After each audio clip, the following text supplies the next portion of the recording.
Chemistry IGCSE. Today we start with periodic table. What is meant by periodic table? Periodic table is a method, is a way by which we can arrange atoms or elements based on their proton. So simply we start with one logic, common sense.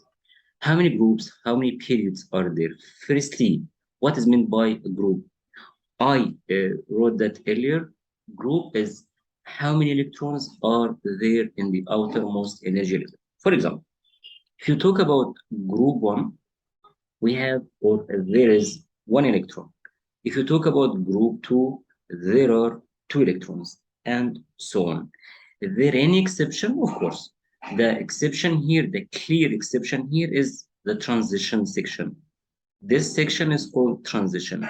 You check any dictionary, transition, English means thing you can dislocate, then relocate without affecting the overall properties. So we can say periodic table has 8 or 18. 8 without transitions, and if you cancel out transitions, we can say 8 only from 1 to 8, or we can count 18 from 1 to 18, including transitions. So this is up to you. Back to periodic table. There are 8 groups in the periodic table, as I mentioned earlier, group 1 to 8. And as I mentioned, each group means how many electrons are there in the outermost.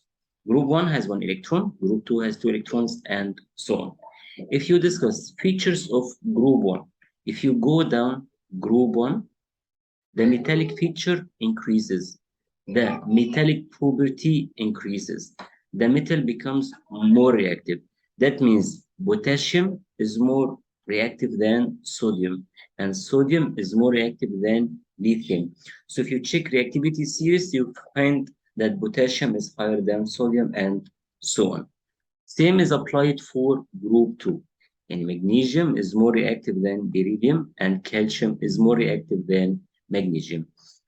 On the other hand, conversely, if you check halogens, group 7, fluorine, chlorine, bromine, iodine, if you go down, the non-metallic feature decreases. That means if you are up, you are more reactive as a non-metal. Then that means fluorine is more reactive than chlorine, and chlorine is more reactive than bromine. So again, metallic feature within the same group, group 1 and group 2, for example, increases. Non-metallic feature for group 7, if you go down, decreases. What about across the same period? If you take period 3, for example, starting from sodium until reaching argon. If you go to the right-hand side, the metallic feature decreases and non-metallic feature increases. So let me write that point. If you cross a period, metallic feature decreases and non-metallic feature or features increases until you reach the end of the periodic table. The noble gases, or group 0 or group 8. Noble gases are characterized by having full outermost energy level, so they are unreactive. Inshallah, next lectures I will go for each group in details based on the syllabus. But before I leave, I have to check some questions. For every question, we have reference. For example, this one is March 16, paper 2, variant 2.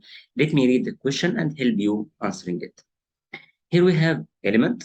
It does not conduct electricity and exists as diatomic molecule. By the way, if you go up, or let me write it here, there are 7 diatomics.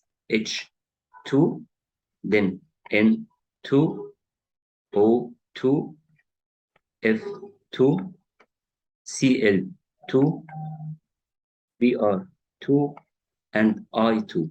1, 2, 3, 4, 5, 6, 7. There are 7 diatomic molecules we have in the periodic table. So here we have an element which is found as a diatomic molecule and cannot conduct electricity.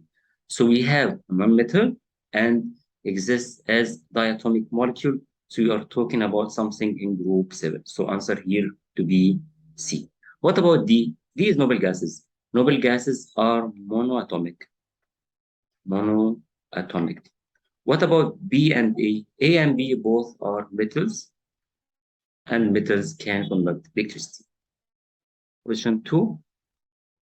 In the periodic table, how does the metallic characteristic or metallic character or metallic feature of the elements vary from left to right? I mentioned earlier that metallic feature decreases and non-metallic feature increases. So here it decreases. Question 3. Where in the periodic table the metallic feature of the elements higher or greatest? Left or right side of the periodic table? Of course, left-hand side, group 1, as we discussed. At the top or at the bottom of the group, I mentioned that if you go down group 1, the metallic feature increases, so bottom of it. Question 4. Which element has 2 electrons in its outermost and 3 electron shells? If you check the first part of the lecture, number of electrons in the outermost is group number, and how many shells are occupied is a period number. So here we are talking about group 2 and period number 3. We have to add hydrogen here to count periods. So period 1, period 2, period 3, and we need 2 electrons, so we need group 2, so answer to be C. Wait for me, inshallah, next lecture we start discussing the different groups in the periodic table, and we start with group 1. Bye.